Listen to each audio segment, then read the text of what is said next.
Okay, we already have a couple of people who are joined, so I will start. Good afternoon, everybody. I'm Adam Harmat, Program Lead of Climate and Energy at WWF Central and Eastern Europe. And welcome to our webinar on bioenergy in the EU.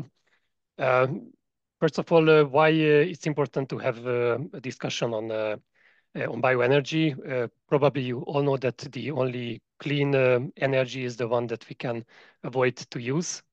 And even wind and solar have a limited carbon footprint and can have an impact on biodiversity. But when it comes to biomass, even though it can be handled as a renewable energy source, the range of impact is extremely wide. So there are feedstock which can have very or no impact on biodiversity and can contribute to climate change mitigation. But on the other hand, there are other feedstocks which really have a high impact on biodiversity, and in terms of climate mitigation, they can be worse than fossil fuels, especially if we compare it in a timescale which is relevant for climate change. Of course, it's really different or difficult to draw the line between, let's say, bad and good biomass.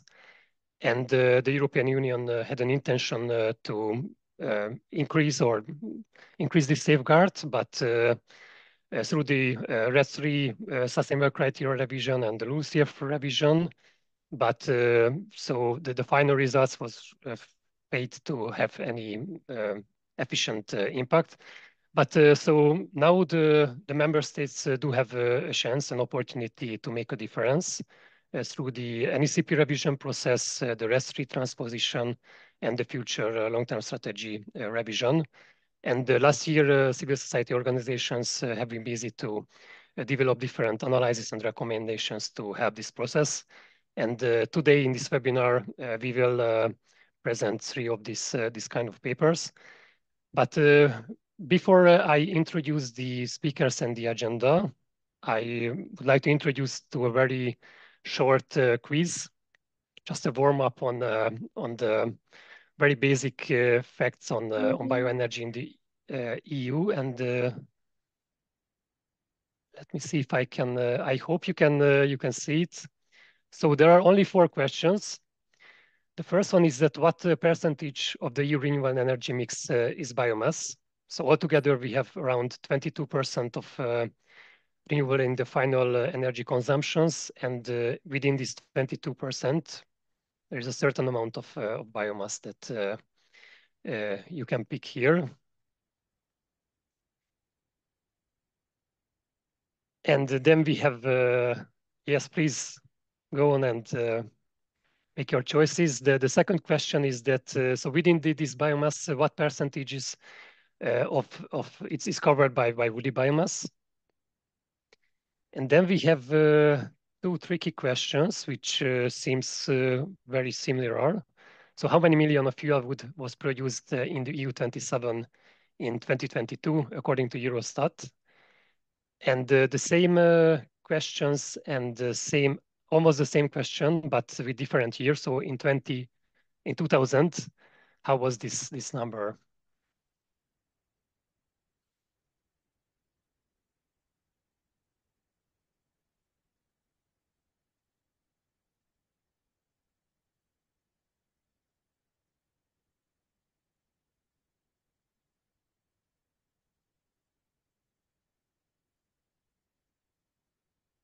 Yeah, I let you to have like a few seconds to finish.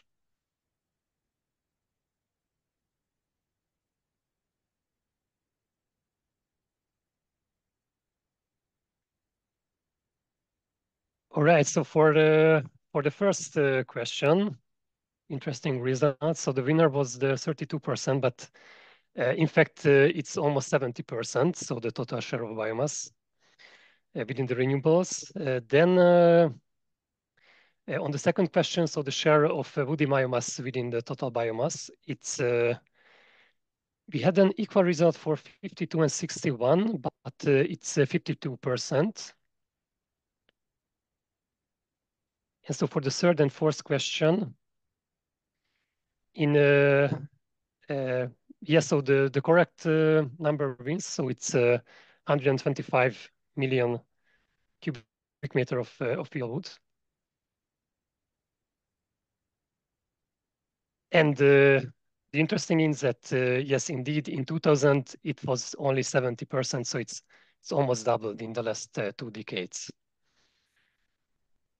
All right, and I hope in the meantime, all who wanted to join the webinar succeeded. So now I'm ending the poll and okay, I can share the results. All right, but yeah, you got it already. Okay, so about the agenda. First, we will have Alex Mason, Head of Climate and Energy at the WWF European Policy Office. Alex will introduce the topic in more depth. Then we will have Mary Booth, Director of Partnership for Policy Integrity. And Mary will present their analysis on the draft NECPs and the LULUCF things.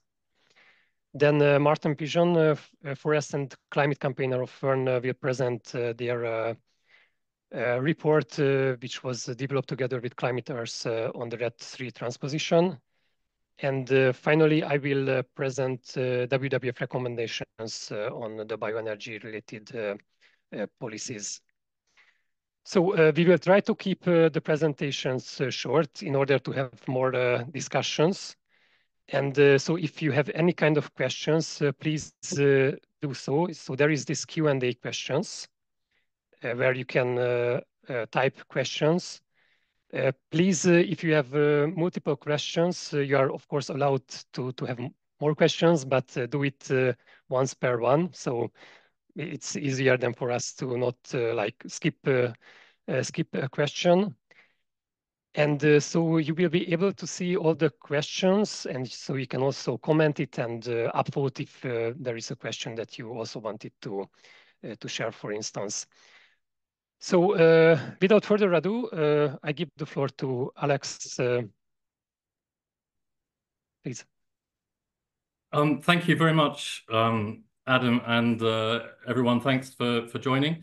Yeah, so I'll say a few words about what we understand the science of this topic to be, and what it says about what we should and should not be using for energy when it comes to bioenergy. As Adam said, I'm head of the climate and energy team in WWF European Policy Office. But actually, most of my career I've spent in government, in the UK government and in the European Commission, including 4 years in DG Agri and a year and a bit in DG Energy. And when I started working on bioenergy in WWF, I mean, I assumed, like everyone, that bioenergy must be good. It starts with bio, right? So what's not to like? In fact, I was afraid that it would be something that made a lot of sense in climate terms, but was bad for biodiversity, and therefore, we as WWF would be torn on this. But actually, what I've come to realize is that what makes sense from a climate perspective probably is also roughly what makes sense from a biodiversity perspective as well. But I'm going to focus on the climate aspects because certainly that's my brief. But also it's the reason we're encouraging bioenergy in European policy. When it comes to bioenergy, I mean, we've been burning wood. Humans have been burning wood, and our ancestors for at least 1 million years, possibly more. And that's not going to change. There's nobody's talking about banning the use of wood or any other biomass. But it's just a question of what we actively encourage and incentivize. And our starting point there is that, if we're going to encourage something, then it has to deliver significant near-term cuts compared to fossil fuels. And sorry, I should just show my screen at this point. Hope you can all see.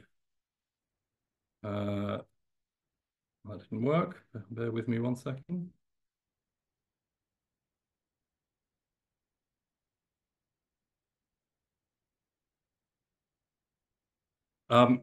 So yeah, our starting point is that if we're going to encourage bioenergy, then it needs to be from sources that deliver significant near-term benefits compared to fossil fuels. And the reason for that is basically that we don't have much time. So I'm sure you've all seen this type of graph. This one's from the IPCC recent synthesis report last year. But globally, emissions need to basically fall off a cliff in the next decade. And that's globally. So in the EU, they need to fall even faster. So a source of bioenergy which delivers emissions reductions over a 50-year timescale or a 100-year timescale, but will increase emissions in the short term, is simply not going to help with stopping runaway climate change and keeping to the temperature limits in the Paris Agreement. So what makes sense on that basis? Well, I'm going to look at two things. Firstly, forest biomass, and then, excuse me, bioenergy, biofuels generally from crops and other sort of plantations. But starting with forests, I mean, we've been looking at the European Commission's Joint Research Centre report from a couple of years ago, and they looked at what it makes sense to use from existing forest. I appreciate this is rather a complicated table, but if you look in the sort of second to left column, you can see it says short-term 10 years, and it has a number of different sources of biomass, including dedicated harvest of temperate stemwood, so forests or boreal forests, and then harvest residues. And over 10 years, compared to coal or natural gas, it's questionable whether you get any benefit even for harvest residues. It's pretty much break even. You only really start to get a climate benefit compared to fossil fuels over a longer period. And that's because when you burn wood instead of coal or natural gas, you actually use more, you emit more carbon per unit of energy because wood contains water and you're losing carbon in other parts of the chain. Including from the forest soils and so on, but also because it takes a long time for things to rot and to grow back, one or the other. So as it says at the bottom of the table, the decay rate is also significant. JRC looked at a number of different sources or types of forest biomass. The ones in the black at the top, you can see I've labeled as fine woody debris. This means anything under 10 centimeters in diameter at the widest point. So we're talking small branches, twigs, leaves, that sort of thing. And you can see that on the left-hand scale, which is carbon emissions mitigation, even fine woody debris can increase emissions compared to fossil fuels for up to 20 years, they say here, not 10 years as they do in one of the other tables that I showed you. And on the right-hand side, you can see it also has an impact on biodiversity if you remove it from the forest. If you look at coarse woody debris, so anything bigger than 10 centimeters at the widest point, you can see that's number one, that's in the bottom right-hand corner, meaning unlikely, even in the long term, or only in the long term, to provide a carbon benefit compared to fossil fuels. In other words, over more than 50 years, this is going to be accelerating climate change, not slowing it down. So unfortunately, that's what's happening. Sorry, that's just the key for the previous slide. What we've seen over the last 10, 15, 20 years or whatever is more and more coarse woody debris being burned for energy, including at industrial scale, as you can see here in France. These are photos. We're indebted to the Forest Defenders Alliance for these. But, wherever you go in Europe, you can find large-scale burning of coarse woody debris, which, based on the JRC's analysis and many others, including very many eminent scientists, really makes no sense at all in climate terms. Yeah, here in Belgium too, Germany. There are many more photos like this. We've linked to them in the guidance report you can see. So turning now to crop-based bioenergy. The key issue here is the opportunity cost. So it's a question of, what you could be doing with that land if you weren't using it to grow biofuel crops or bioenergy crops or short rotation coppice for energy. You could be growing food or feed for animals and therefore avoiding deforestation elsewhere. This is where you get into this debate about ILUC or indirect land use change. But actually, you could just be doing nothing. You could be using the land for carbon sequestration. And just to give you a rough idea, if you use productive land, farmland, for bioethanol, for example, produced from maize in this photo, you will save on fossil fuel emissions, perhaps around 1 ton of CO2 per hectare.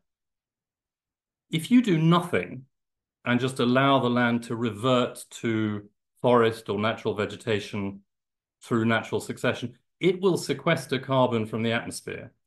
And over a sort of 20 or 30-year period, it'll do it at about 3 tons per hectare per year. So actually, the dedicated use of land for biofuel crops, again, is counterproductive in climate terms. And whatever the biofuel industry will tell you, dedicated biofuel crops, in virtually every case, make no sense in climate terms and will be net worse in climate terms than fossil fuels. And just to give you some background on this, I mean, this is an infographic from CINEA illustrating the impacts of indirect land use change. So this is particularly the impact of fossil biodiesel, replacing fossil fuels with biodiesel. These graphs, which are referred to in the guidance, these show basically the benefit you get from various different forms of biofuel, compared with, towards the bottom, allowing cropland to revert to forest and so on. There are others, I won't go through them all now. As I say, these are linked in the guidance. But the key issue is, in both these cases, what you're using. And this is perhaps the sort of most important insight, I think. It's not about how you're producing the biomass. It's about what feedstocks you're using. Are you using coarse woody debris or even dedicated harvests of crops or forest, or are you using waste and residues? And in general, bioenergy from waste and residues is what you should be looking at, but with three important caveats. I mean, one is, would it be used for something else? So when it comes to mill residues, so sawdust and so on, wood chips, these are actually in demand from the wood panel industry. And from a climate and economic perspective, that makes more sense than burning them. Similarly, if you extract all the biomass, waste and residues from agricultural land, you will potentially be affecting soil carbon and soil fertility, and that's also a climate issue. Finally, yeah, I mean, we wouldn't be WWF if we didn't also say that there are impacts on biodiversity. So if you're leaving your forests, cleared of all dead wood, you're not only sort of burning a valuable carbon store, but you are potentially having very serious impacts on biodiversity. So anyway, that's what we understand the science to tell us. As I say, none of this is an argument for burning fossil fuels, but it is an argument for not replacing fossil fuels with something which is going to accelerate climate change and will increase emissions over climate-relevant timescales. I'm afraid I've run slightly over time. I'll stop there and hand you back to Adam. Thanks. Thank you, Alex. So we won't have a Q&A right now, but I really encourage you. So if you have any kind of question or comments, please use the Q&A box for that. And so we are moving on to the next presentation. So Mary Booth will present their analysis. Mary, the floor is yours.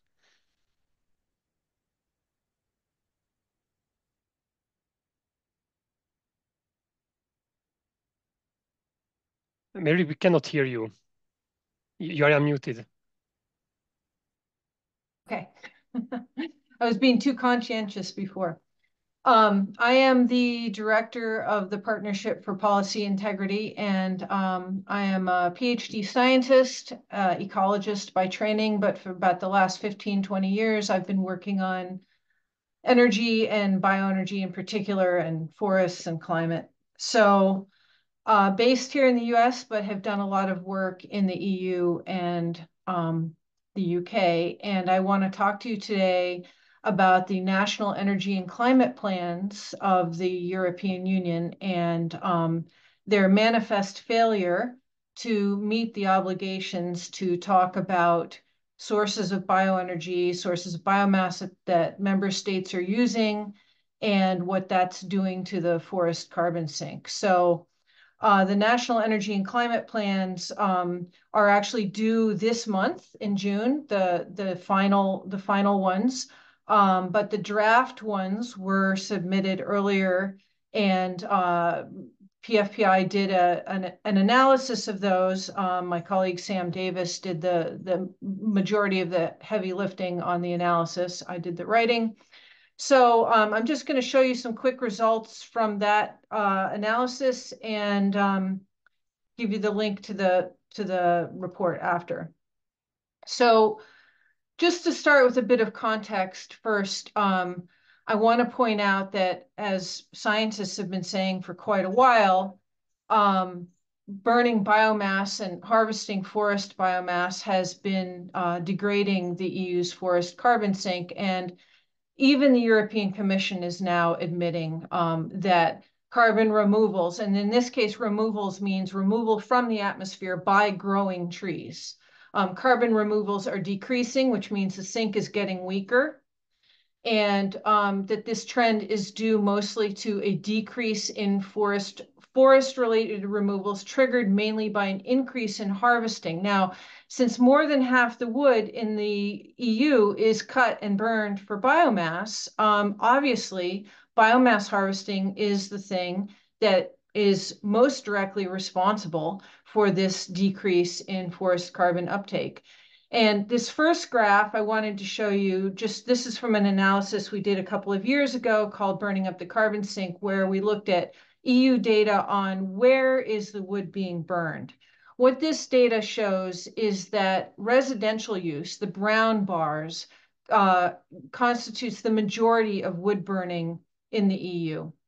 And then these other sectors are also obviously important and growing. The use is growing, but as you can see, residential wood burning. So everyone thinks about power plants burning wood, and that is growing, but it's really important to realize that wood burning for heating at the residential level is still the main driver of wood harvesting, and it's very poorly characterized because this is wood that's just coming out and it's not tracked very well. So it's probably underrepresenting what's really happening.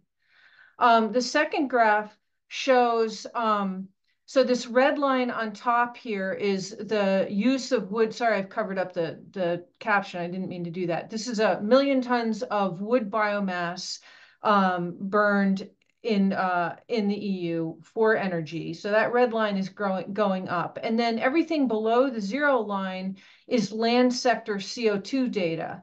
So this is, the green line is harvested wood products.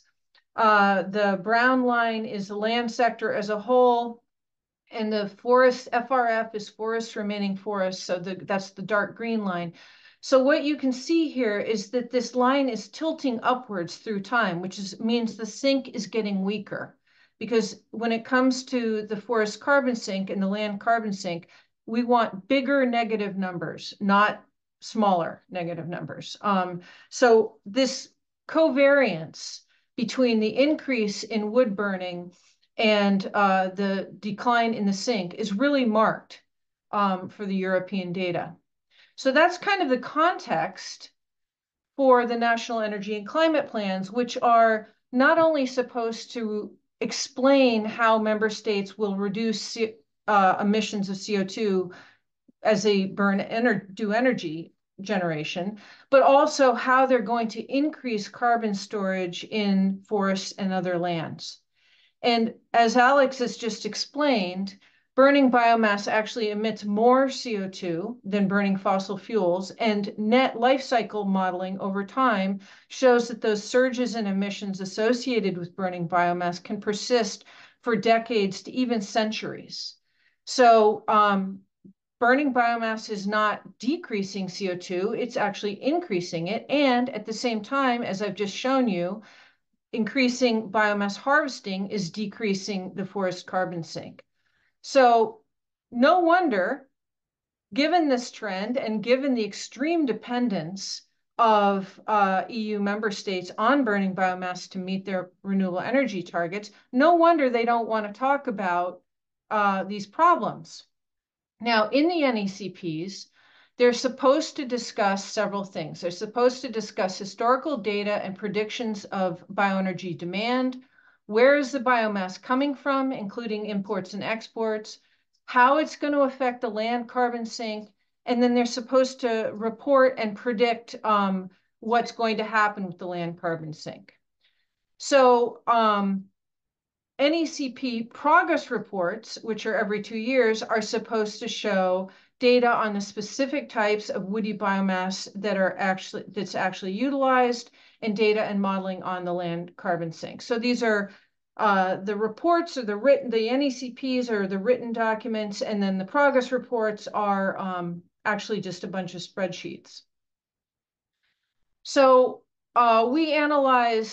we sort of grouped all this required information and assigned letter grades basically on how well are they doing on reporting these different categories of information. And as you can see, this is all in the report, so I'll give you the link, but the prognosis was not very good. So these were the draft NECPs, so maybe they'll be better, the ones that will be published hopefully very soon, but I'm skeptical given how poorly the drafts did.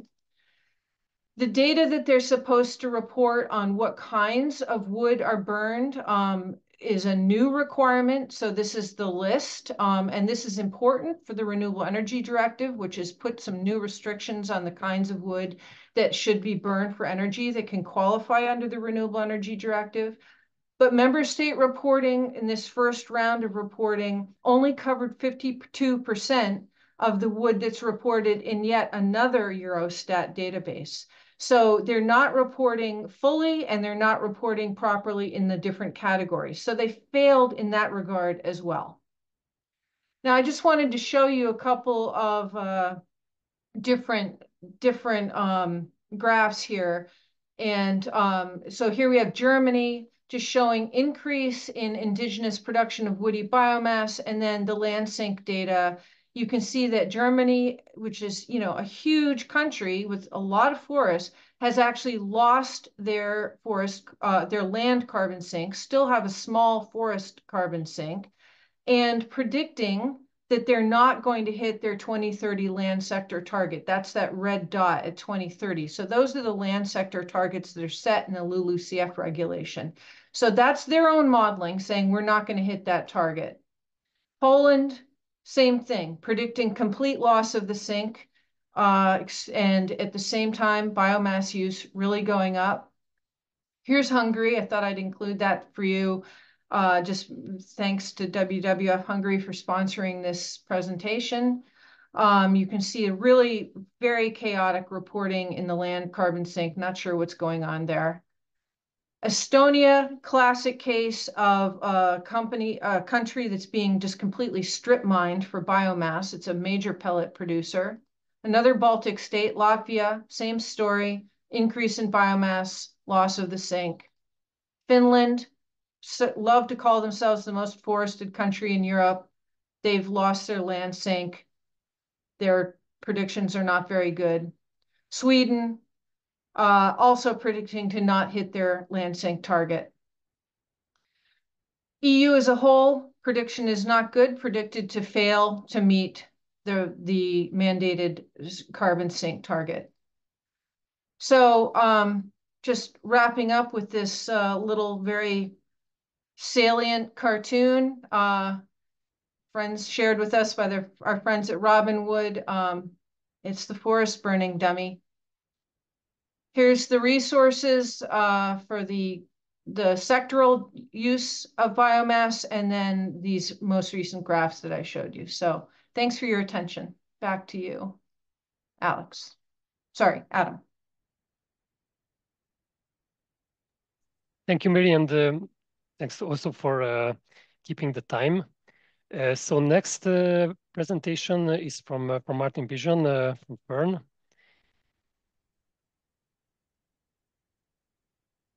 And please ask questions.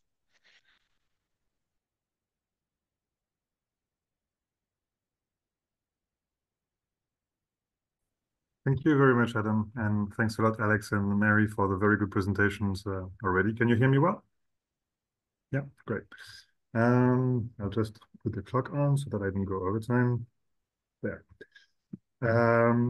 So you've heard a lot already about the context and what's going on in terms of the ongoing uses of biomass and the consequences that this is having, in particular on member states' lancings.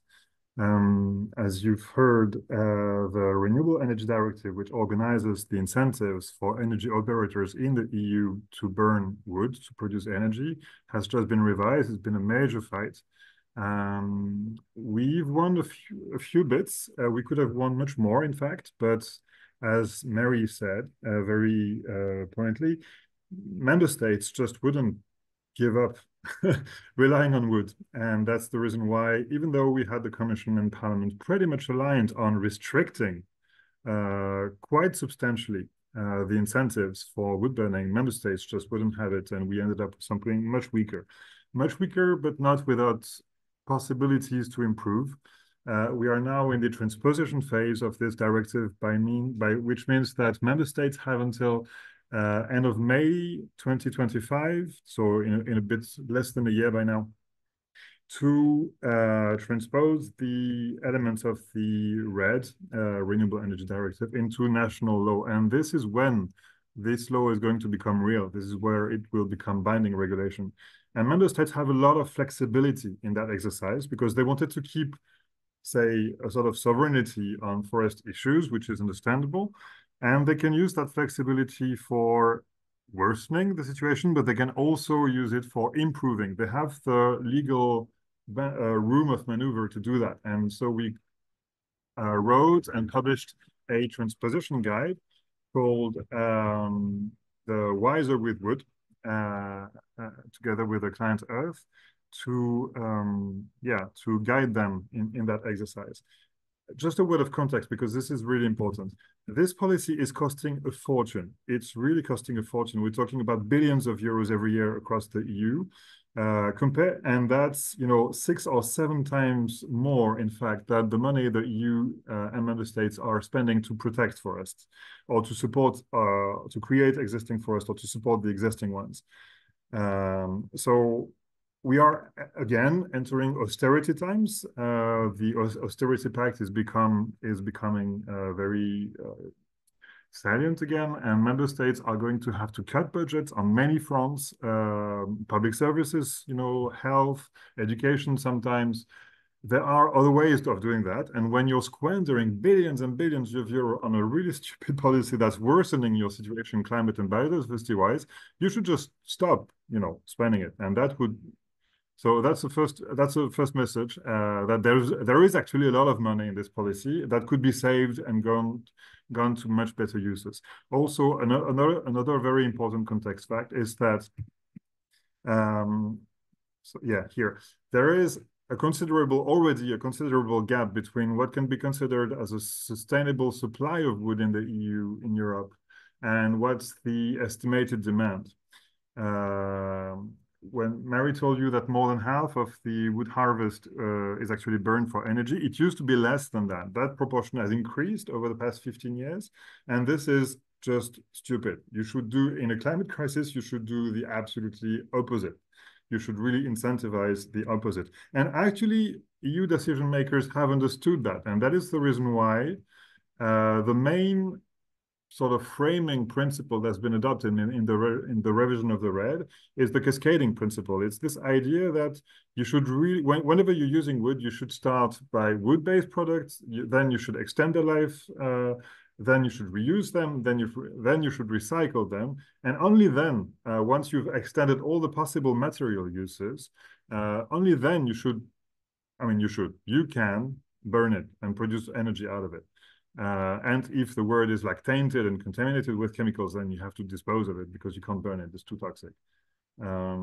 So that's a principle that everybody agrees on actually in Brussels. I would argue it's very clear in the Commission. There's been some high-level discussions lately around that, and you have a lot of agreement for that principle also because you have many other wood-using industries who are complaining actually about the growing weight that the subsidies to the biomass industry are having and cutting them off from their supply. The problem is, how do you implement that principle? I would argue that we document a case study in our report around Flanders, the northern region of Belgium here, where they've defined a process of consulting the other wood-using industries to allocate the supply of wood. And I would argue that the best implementation, I think, of the cascading principle is that it's not identify a feedstock, but it's identifying a process by which you organize the wood supply in a better way. Then another important principle that's been structuring the revision of that directive is the restriction on the production of electricity. Producing electricity out of wood burning is spectacularly inefficient. It's really a waste. And that's been understood. And so the principle is there. The problem is that it is not very well done. And there's many loopholes. So we describe breach loopholes in particular. So you have geographical loopholes, such as the fact that the installations need to be in old industrial areas called the just transition areas, where you have coal power plants, where many of them could be tempted to transition to biomass, which is exactly what you want to avoid. The outermost regions, which is a big issue for France, where I come from, because you have many power plants there that are switching to biomass at the moment because of that loophole. Thinking about Guyana, and it's the Amazon you're mining for that in this case. And also you have the severe restriction that this is only applicable to electricity-only production facilities, and that's a very tiny minority of the installations feedstock, about 10 to 15% from my recollection. So the principle is there, the implementation is really loopholed, but you can do better. Then I told you that we had quite some success with the Parliament. The idea was that primary woody biomass, that is all the wood coming from the forest directly, should be removed from the subsidies and the other incentives. That's not survived to the final negotiations, but this is what was left of it. That is, there cannot be any direct financial support for energy production using certain feedstocks, including industrial grade roundwood. Now industrial grade roundwood is a very vague definition, and it needs to be defined locally. And this is, in fact, an opportunity to define it in a way that implements the cascading principle in a better way. I'll get back to this. Then you have something that's actually meaningful, potentially. It's the territorial exclusions. Those are the no-go zones. So primary and old growth forests, essentially biodiversity or carbon-rich lands. Those are not a big share in the EU, but in some countries it is. Like if you think about Sweden or Finland, you have a lot of old growth forests there that are currently being logged for bioenergy, unfortunately. And so this is important. Another thing that I hadn't identified earlier, but that's coming across as very important, is the exclusion of peatlands. You have a lot of forests in the EU who are growing on land containing peat. Peatlands are not defined in EU legislation, but they are, for monitoring purposes, very often in member state legislation. In Estonia, for example, any land that contains a layer of peat that's more than 30 centimeters is considered a peatland, and that covers 20% of the forest in Estonia. So this is not insignificant and can be used in the transposition. And I know that in Estonia, for example, the ministry is really embarrassed with this because they really wouldn't like to exclude 20% of the surface of their forest from the legislation, but they should. This is what the legislation says. So it's about how we can exert pressure on national governments so that they respect actually what they have to do. The sustainability harvesting, this is essentially a legal test. I won't get into there. It's not very effective and useful. This is more important. There is in the wording, there is, Mary told you that bioenergy harvesting in particular was a major driver in the loss of the sink. And that was a big element of the public discussion in the parliament in particular. And that's the reason why there's been principle introduced that there should be a consistency between the member states' plans to use bioenergy and the respect and the maintenance, actually, of the carbon sink. The way it is worded is not super clear. I mean, in our understanding, it should mean that woody biomass fuels coming from a country that has lost its carbon sink should no longer meet the sustainability criteria, meaning they shouldn't be able to get the market incentives foreseen by the REDIII. That is unfortunately not necessarily the Commission's interpretation. They see that more as a reporting obligation as part of the NECPs for member states. I think this should really be contested. I'm hurrying up because I'm running out of time. This is interesting, but I'll pass. Monitoring. Yeah, as you might have heard, the EU deforestation regulation has also been adopted not long ago. And I would argue it is stronger than the Renewable Energy Directive. At any rate, the biomass industry fears it more. It is very interesting in terms of combining. If you combine the EUDR rules on forest degradation, for example, and the no-go zones, you can end up with something that has actually quite teeth. It's also the case that the EUDR foresees that you must introduce much better traceability in the woody biomass feedstocks that you are using from the point of use to the point of production, and this is really not what we are having at the moment. So yeah. To conclude, again, I mean, you've seen this graph again, but we are in such an acute moment in the climate and biodiversity crisis. I mean, this curve on top, it stopped me from sleeping many nights this year, to be honest, because I used to work on water.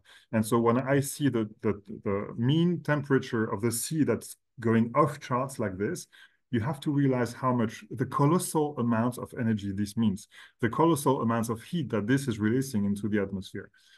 We don't have the time to keep accumulating CO2 in the atmosphere.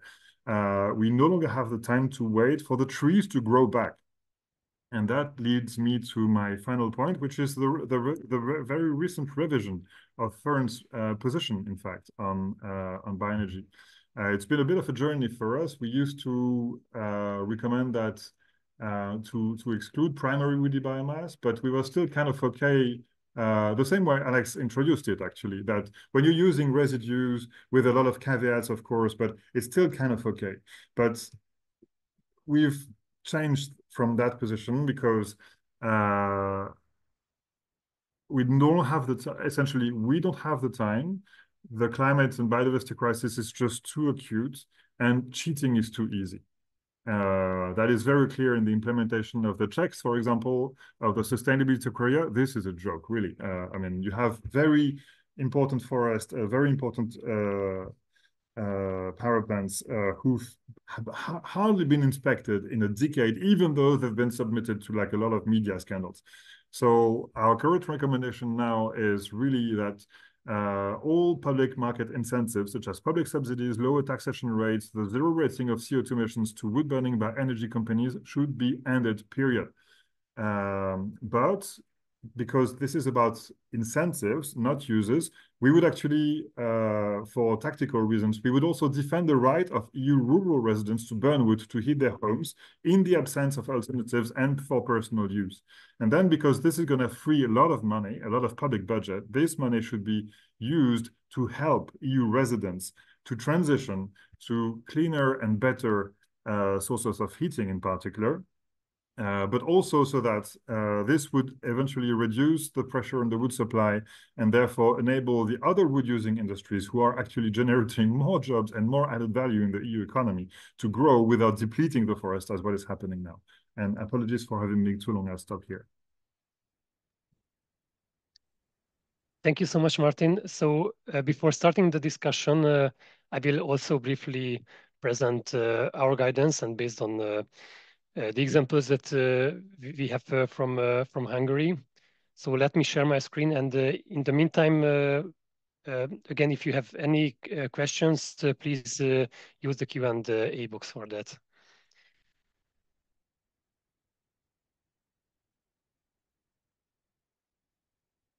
Okay, so in the last, I hope you can now see my screen,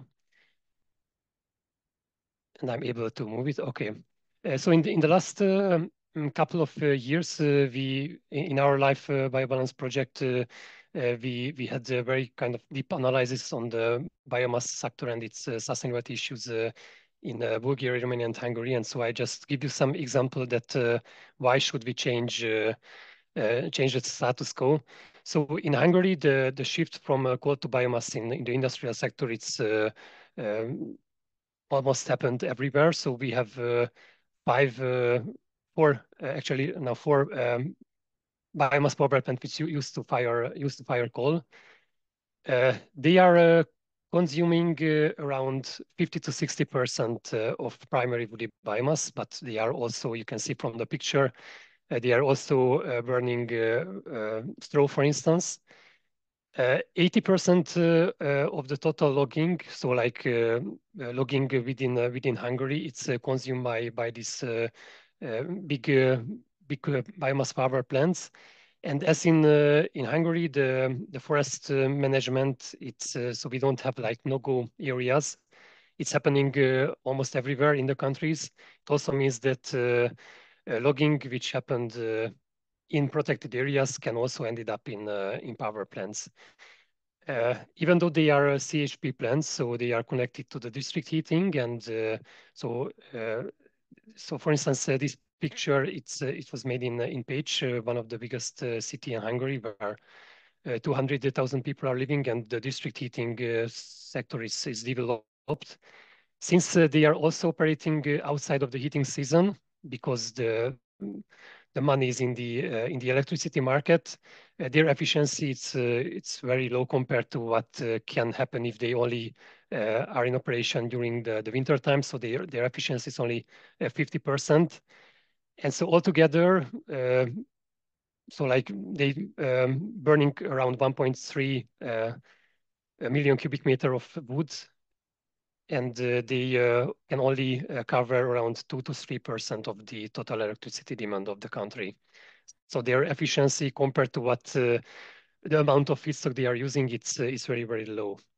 Of course, it's the whole process. It's subsidized, and they are receiving more money than the other renewable energies together. And it's also important to highlight that this is really an ongoing trend. And so the last coal power plant, which was decommissioned some years ago, now it will be started as a biomass power plant, and the capacity of that will be similar than the sum of the capacity of the existing one together. So it's they will so the increase of the demand for wood by power plants will increase by around 80%. So based on this example, I highlighting some general recommendations from our guidance that we are also publishing, and we will of course share with you at the webinar. So first of all, I think this is what Martin said already. So all kind of subsidies and other incentives should be stopped for a primary woody biomass. It's also really important that biofuels which are associated with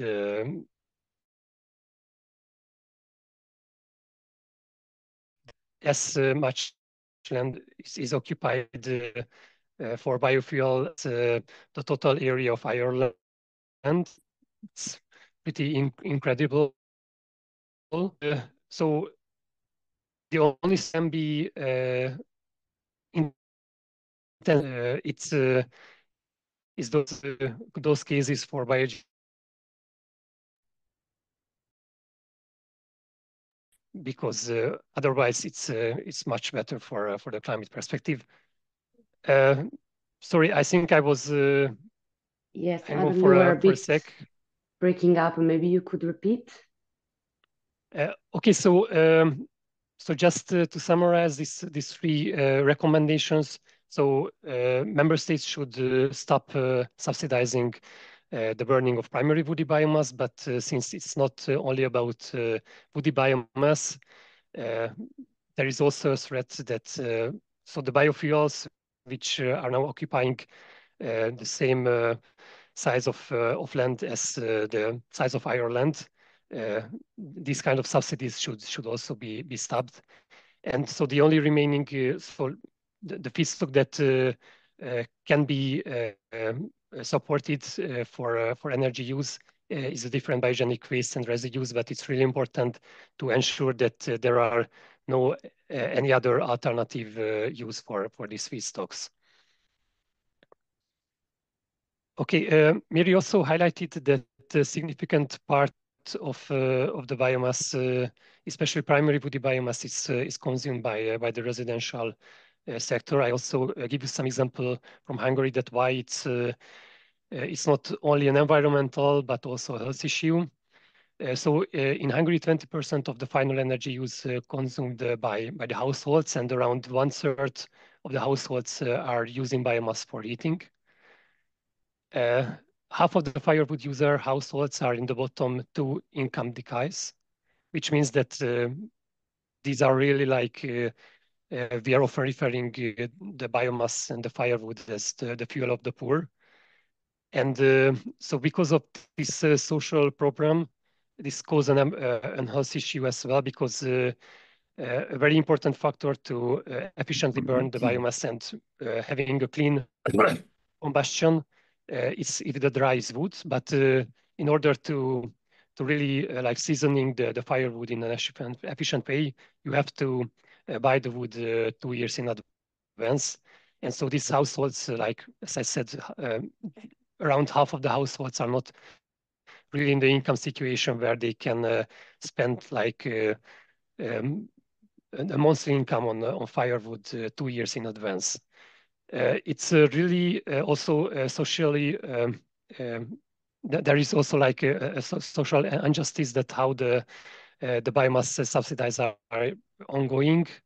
So comparing the subsidies that the biomass power plants receive that I already highlighted, the subsidies which are receiving for like social firewood use for the households, it's around the 50% of the subsidies which are received by the power plants. And so because of this very inefficient firewood use, it causes really big air pollution. So around 80% of the particulate matter 2.5 pollution is coming from the residential solid fuel burning. And all in Hungary, it's causing around 13,000 premature deaths yearly. So our advice is, our recommendation is that so all the subsidies which then free up from the subsidizing of the industrial primary woody biomass and dedicated land for biofuels, this should really channel it to energy efficiency. There is a very huge unexploited potential in terms of reducing the energy demand of the households. This is really a tricky issue because you cannot really like making a legislation and rule out the primary woody biomass on residential level, of course. That's why this kind of additional incentives and programs are tailor-made programs for firewood user households are really needed, especially that there is a high risk that the future social climate fund, which theoretically should be used for supporting the households from shifting from fossil fuel to renewables or decreasing their energy use. Since biomass is handed as a renewable energy source, there is a risk that it will be also supported to shift from fossil fuels to biomass use. That's why it's really important when we are talking about stopping subsidizing biomass. It's not only about big power plants, but also about subsidizing or supporting households for buying residential biomass boilers. And it's not only a problem of Hungary, but as you can see from the map on the right side, a problem of the air pollution related problem. It's a problem from the whole CEE region and other part of Europe as well. And so all in all, what we would like to see in the planning documents from the country is that instead of relying more and planning more woody biomass in the power and industrial sector, it should be really replaced by wind and solar. And of course, there is a huge demand also for making the electricity grid more flexible in order to be able to integrate more intermittent renewable energy sources. It's also important that if we are about phasing out primary woody biomass, which it means that the biomass which will be available for future use, it's very limited. So this kind of biomass with low impact and low carbon should be used in those sectors where are no really alternatives and where there is a better climate benefit. So for instance, in industrial sectors where there is a very high heat demand. As I said, it's really important that tailor-made energy efficiency programs should be planned for the household sectors and not forget the biomass user households and not only focusing on the phase out of natural gas, what we can see right now in many of the countries. And of course, it's really important that it shouldn't be only like plans and part of the modeling exercise of these NECPs and long-term strategies, but it should be backed up by dedicated policies and measures. And so lastly, but it's like very important, again, Mary, you highlighted that there is a very big gap in terms of reporting. So if there is no reliable data, then it's really hard to assess the biomass sustainability and really ensure that the biomass is used in a sustainable way. So we recommend member states that in their NECP update revision process and also in the progress reports, they have a comprehensive, reliable statistical data on the supply and the demand side. And these two should be really comparable to each other to see that all the planned biomass use are covered by those fish stock that can be considered as low impact and low carbon. So thank you from my side. I'm stop sharing. And I see that we have one question so far.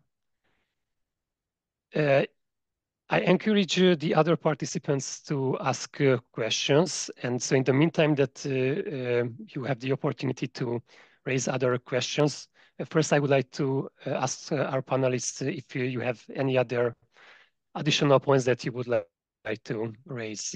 Alex, I see your hand. Yeah, well, I could perhaps just have a go at answering this question from Tom Sledsons. Thanks very much for that, Tom. You're asking about the fact that the science seems very clear and how it talks with scientific advisory bodies, an opportunity to spread this understanding. I think, just to be a little picky, I think the science on the fact that using biomass accelerates climate change. I mean, the science is not necessarily saying that all biomass use for energy is bad from a climate perspective. I think, if you look at something like food waste, I mean, obviously we don't support food waste, but, food waste or animal manure and so on, you can use these in anaerobic digestion plants to produce biogas.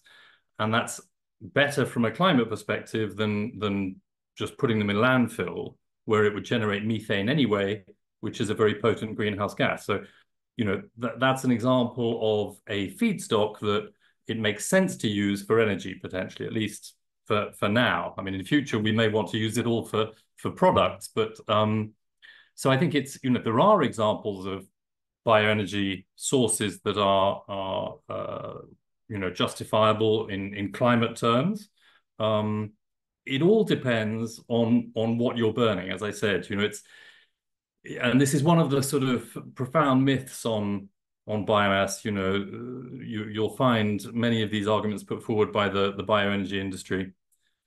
Things like, you know, well, you know, the key is sustainable forest management, or EU forests are growing, you know, the area of forests is increasing and therefore it's all fine. I mean, these sound superficially persuasive, but the truth is that, you know, even if your forest, for example, is managed perfectly in a sort of ecological sense, even if it's sustainable in economic terms, even if the carbon stocks are increasing as they are in many parts of the European Union, because we've spent hundreds of years cutting trees down for energy.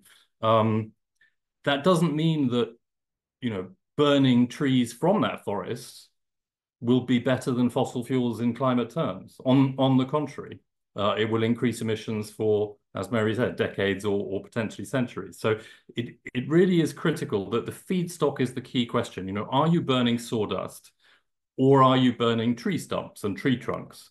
Are you burning dedicated food and feed crops or energy crops, or are you burning a waste or residue which would have decayed very quickly and is not being used by other industries? Yeah, which percentage is not sustainable? Well, I mean, we've tried in a very broad brush way, and other organizations may take a slightly different position on this, but we've basically said, look, you know, it seems pretty clear that primary woody biomass, so taking stuff straight from the forest, is very unlikely to be a good idea. I mean, there may be some exceptions. I don't know, maybe you have stuff that has to be removed for phytosanitary reasons to counter disease and has to be burnt.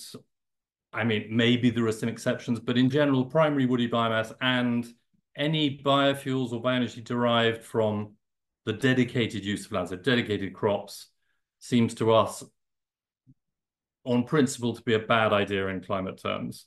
Then you get into the sort of wastes and residues debate, and as I said briefly, there are many different factors to consider. You might decide that, you know, given the state of the climate, as Martin said, pretty much burning anything is a bad idea. But you know, there's a little bit of grey area there. Potentially, in terms of, and fraud is also an issue, as you say, in relation to used cooking oil. But as regards independent scientific advisory bodies, I think, yeah, these are a key opportunity to challenge, you know, EU authorities such as the Commission, which are obviously, you know, influenced to a large extent by political considerations, and also national authorities. You know, many member states have set up independent scientific advisory bodies. Bear in mind that these bodies, you know, they may not themselves, or their secretariats may not include, you know, people who are themselves experts in bioenergy. So, you know, it's important to make sure that they have access to all the available studies, you know, and not just the ones that they might find that have been funded by the bioenergy industry. Because obviously, depending on what assumptions you make in your research or analysis, you know, you can make all sorts of things look good. If you assume a 100-year timescale for climate impact, you know, burning quite a lot of biomass looks potentially much better. We just don't think we have that much time, as I say. I'll stop there and. Thank you, Alex. Yeah, I see that Martin raised his hand, probably to this something to this question, or there are also some discussion in the answered Q&A. So please, Martin, go on. Yes, thanks, Adam. No, there's a point I haven't made, which is really important, and you can only realize this if you actually look at what's happening in reality, not only in policy world, but in reality, which is that not all forests in Europe are managed. Not all trees in any forest have economic value as construction, as many other things. The problem is that with the bioenergy subsidies, any tree, all trees are legit because all trees can be burned for energy. And so we are witnessing a slaughter of non-valuable, in previously economic terms, forests and trees in Europe, where millions of trees are actually getting cut that just would have survived otherwise if this bloody bioenergy incentives had not been created. And I'm talking as a French person mainly here because those are the cases I'm thinking about. And I'm talking sometimes about very old forests where you have all the trees that are not the right species, not the right shape, not the, you know, they're diseased, etc. And so from, say, the forestry industry's perspective, these trees are a residue. They're worthless. They're not much the cost of cutting them. But from the bioenergy perspective, they're very valuable because you can get all sorts of public support for the energy you get out of burning them. And so I'll just stop here. But you have to also look at the perverse effects on the ground that this policy is creating and need to be stopped. I mean, we are again in a climate crisis. These trees have to stop being logged for nothing. I mean, again, to repeat, but when you're burning a carbon sink, you're propelling what used to be an active carbon sink into the atmosphere, worsening our situation. We don't have the time to wait for. I'll stay polite. Thank you. Thank you, Martin. I see that there are some questions which were already answered. I'm looking at our panelists if they would like to add to one of those. Yes, Alex.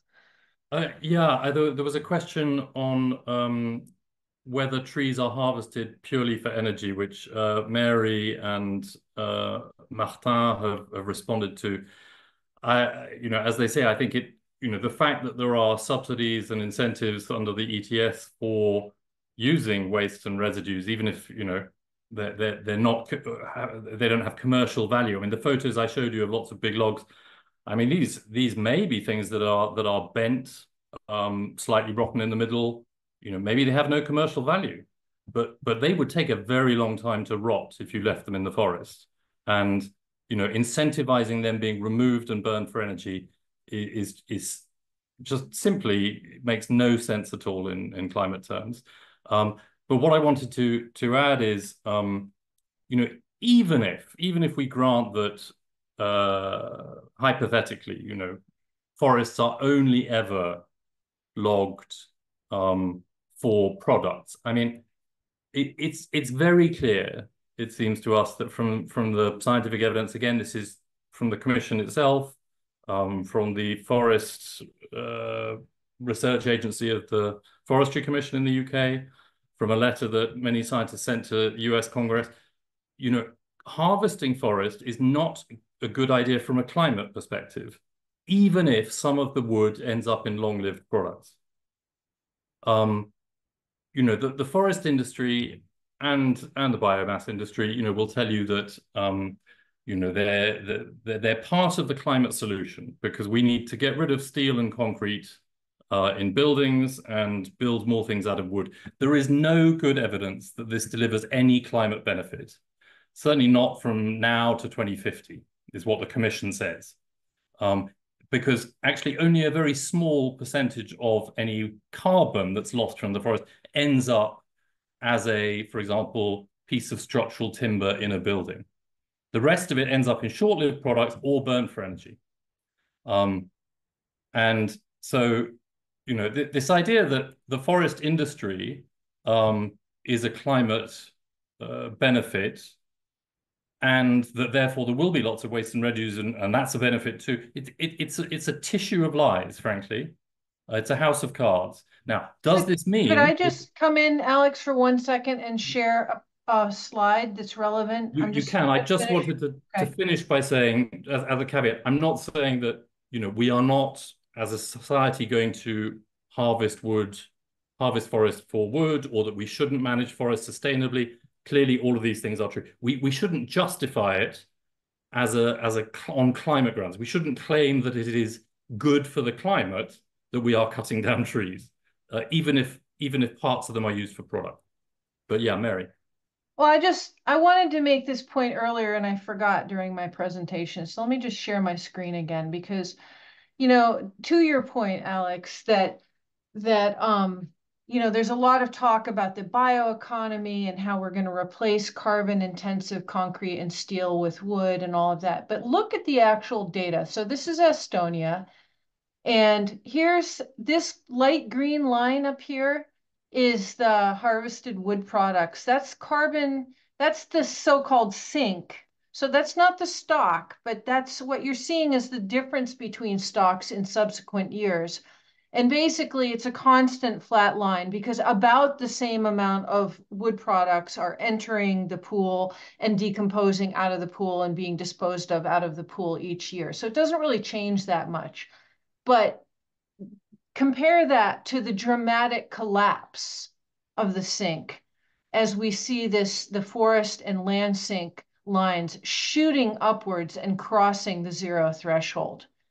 So the idea that we can log forests more, take that carbon that's stored in forests and turn it into long-lived wood products, and have that represent any kind of meaningful carbon storage is an illusion.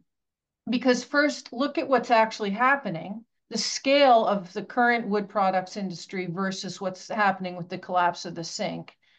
And also remember that the forest products, the harvested wood products, don't represent an actual sink. It's just a movement of carbon from one sink, where it's stored in trees, into another pool, which is the harvested wood products pool.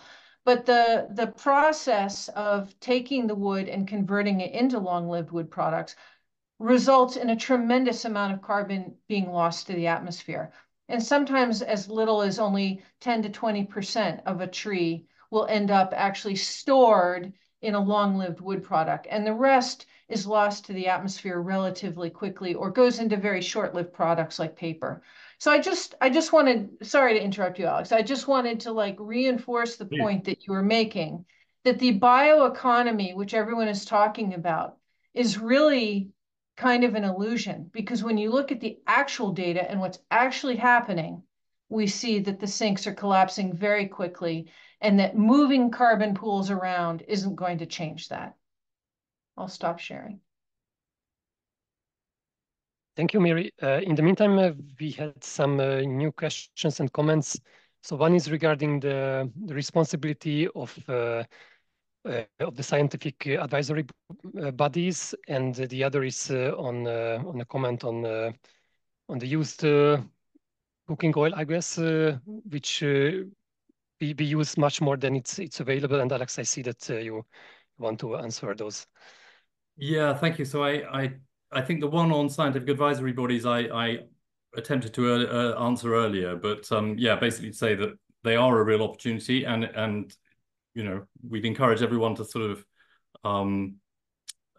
yeah, engage with national scientific advisory bodies at national level where they exist, and where they don't exist, persuade your governments to establish them through a climate law. And certainly something we're doing at EU level with the ESABCC, the European Scientific Advisory Board on Climate Change, who I think are able to see through the muddy waters of much bioenergy, many bioenergy studies, and yeah, see the trees for the wood, as it were. And on the used cooking oil, yeah, I mean, this is a sort of ongoing problem where, you know, there is actually a cap in the Renewable Energy Directive. There's a cap on how much member states can count food and feed-based biofuels, such as palm oil, biodiesel, and so on, towards their renewable energy targets. It's actually a cap on how much can be counted towards the transport biofuels, or how much transport biofuels can be counted. And there's the suspicion that what this has done is led to a large volume of actually unused vegetable oil, whether palm oil or else other types of oil, being imported to the European Union, labeled as used cooking oil, when in fact it's nothing of the sort, because used cooking oil is considered a waste or residue, and therefore is counted as an advanced biofuel. And yeah, that's, I think, what you're referring to there, Ton, about yeah, how much we use versus how much we collect. I think the same is true in when it comes to exports of palm oil from some big producing companies. The amounts they're collecting in terms of used palm oil are much smaller than the amounts they're exporting, which again suggests that some of the stuff being exported is not used at all, but perhaps virgin vegetable oil. I think that's perhaps all of the open questions. But thank you, Alex. I see, Martin, you had a new hand, so if you would like to add. Yes, thank you. It's about a point that was made earlier about the supply. I mean, there would be many points to be made there, but I just wanted to share again one slide that I went very quickly over, because it's a really important one. It's about the gap that today exists between the available sort of sustainable supply of wood today in Europe and the projected demand, what Mary referred to as, what is being discussed under the bioeconomy strategy. We, as a society, we are using wood, and for example, as an association, Fern, the association that I work with, we are promoting. We're not a conservation NGO in the sense that we don't want to protect forests from humans. It's more about healing a relationship. And so it's really about maximizing the usefulness of that relationship. Whenever we are taking wood, we are using actually something that is scarce, increasingly scarce, and increasingly precious. So from that perspective, also in reference to the cascading principle and what was discussed in the context of the Renewable Energy Directive, it really doesn't make any sense to keep subsidizing the destruction of something that is increasingly scarce and precious and in huge demand by other sectors. So it's just to repeat the point that I made, really, but I think it is really important that there is much, even on basic economic terms, you generate much more added value in the economy by using wood for material uses, for products, for textiles, for chemicals, for many things that are actually growing and trying to replace fossil fuels with other sources. And I think that's probably the one point where we can really much agree with Bioenergy Europe, actually, is that we need to get rid of fossil fuels ASAP.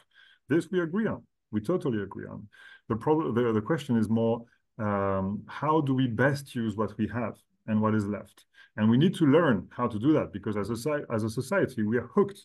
We're on cheap, disposable energy, and we need to learn to be better. And getting rid of this false policy of subsidizing the use of wood and plants generally for generating energy, I think, is a very good start.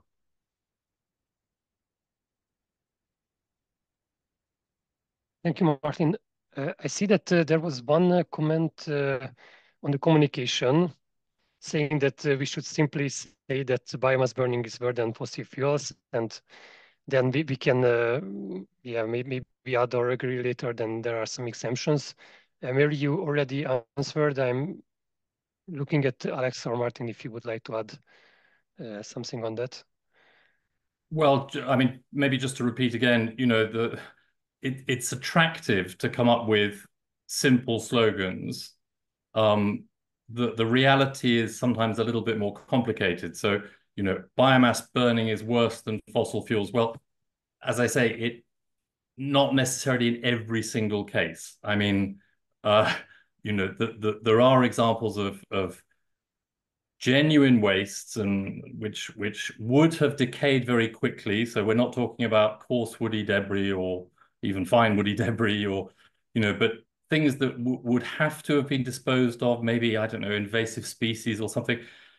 Maybe at present there's no other use for them. They would have decayed in a year or two and released the carbon to the atmosphere, So it's difficult to be categorical in this. But no one burns that stuff, Alex. That's the problem. Right. No one actually burns that stuff. No, and which So certainly not, not at an industrial scale. But I mean, this is the sort of little loophole which we are very cautious to be very correct about, which then, bioenergy industry lobbyists will try and drive vast lorries filled with tree trunks through. And as Mary says, that's what people are using for wood pellet production and on a massive scale. It's not, bits of sawdust from a sawmill. The other thing is, as Martin said, if you look at the material economics report, it's very instructive actually, because even if you assume that there is a certain small quantity of genuine biogenic wastes, carbon molecules, you look at the number of different sectors that have their eye on that pile from across the economy, thinking, well, there's my decarbonization solution, whether it's the aviation sector, the shipping sector, high temperature industry, you name it. Actually, the material economics report looks at that and says, there's not enough for perhaps even one or two of you. And actually, the one industry that we can't decarbonize because it's based on carbon molecules is the biochemical industry. So, the industry that's producing lots of carbon-based products, whether it's, plastics or other things, which at the moment are essentially using crude oil and natural gas. If we're going to displace the fossil fuel use in those sectors, they probably have a better claim than anyone to the available biogenic carbon resource. And even if something at present has no immediate alternative use, and you might think, oh, well, let's burn it for energy.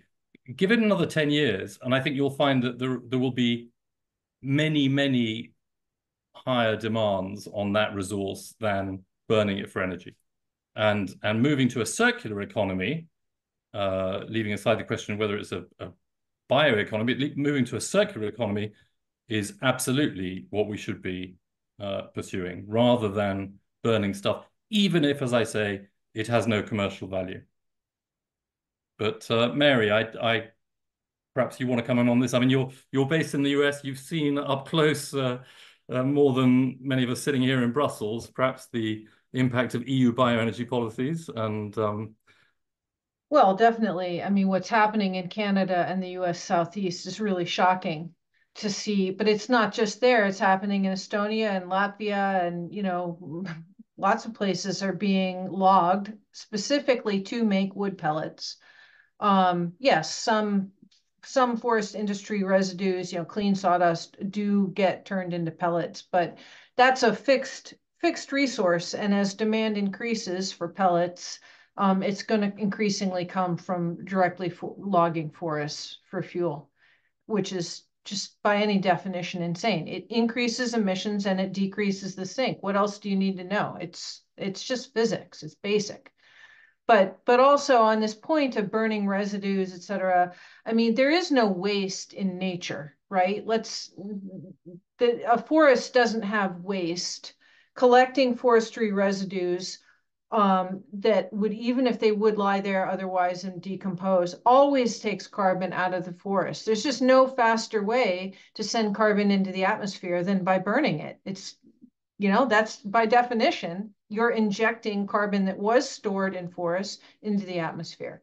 So I actually just completed a review of modeling that the UK government did on where they think their sources of biomass are coming from. And the degree of naivete of policymakers on what can actually be burned and what's actually going to be available in terms of biomass is really shocking. And this is a modeling that underpins their entire climate strategy. That's what people don't understand, I think, about this, is that it seems like such a niche issue that, oh, this is just, a part of the renewable energy pie, and bioenergy is just, we have all these other kinds of renewable energy, and this is just this small thing that's happening. We don't really need to worry about it. But when you actually look at the climate modeling, what you realize is that an enormous amount of the supposed reductions in emissions that are happening are associated with bioenergy. And looking forward, an enormous amount of the so-called negative emissions that are projected to happen, the removals, are anticipated to come from using bioenergy with carbon capture and storage, which ain't going to happen. It's not going to happen. It can't physically remove CO2 from the atmosphere if it's not carbon neutral. And so the whole thing, as you said, Alex, is a house of cards. And policymakers have not really begun to even comprehend how much trouble they're in right now on climate modeling, where they depend on bioenergy and BECCS. Thank you, Mary. I'm not sure if Martin, you would like to add on that one. Okay, if yes, please be aware that we only have a few minutes left. Yeah, I'll be super brief. Two very short points. One on BECCS, because BECCS is a possible lifeline actually for the bioenergy industry to keep their assets in operation. BECCS removes carbon from plants, not the atmosphere. I would just like to make that very clear. At best, it can reduce the direct emission from biomass combustion, but it is not a carbon removal technology. What is going to drive carbon removal from the atmosphere is the regrowth of the plants.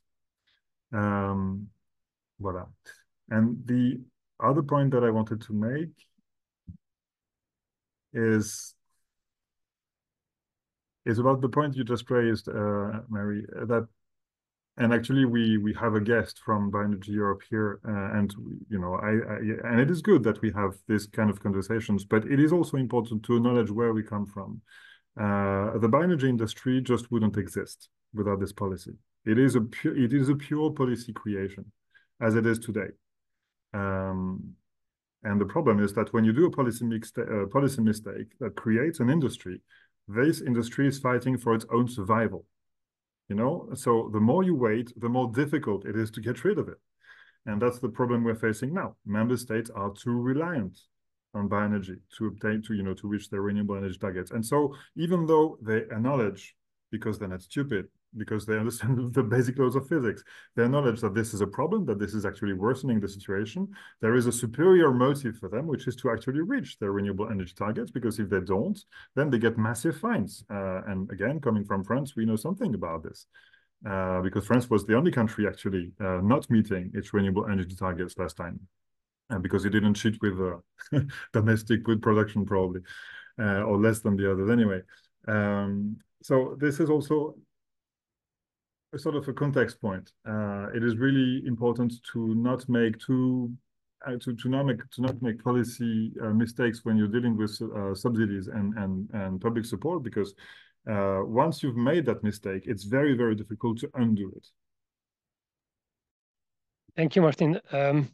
Yes, we have one question regarding carbon removal certification framework. We have 1 minute, and Alex, no, you would like to answer that. Please keep it short.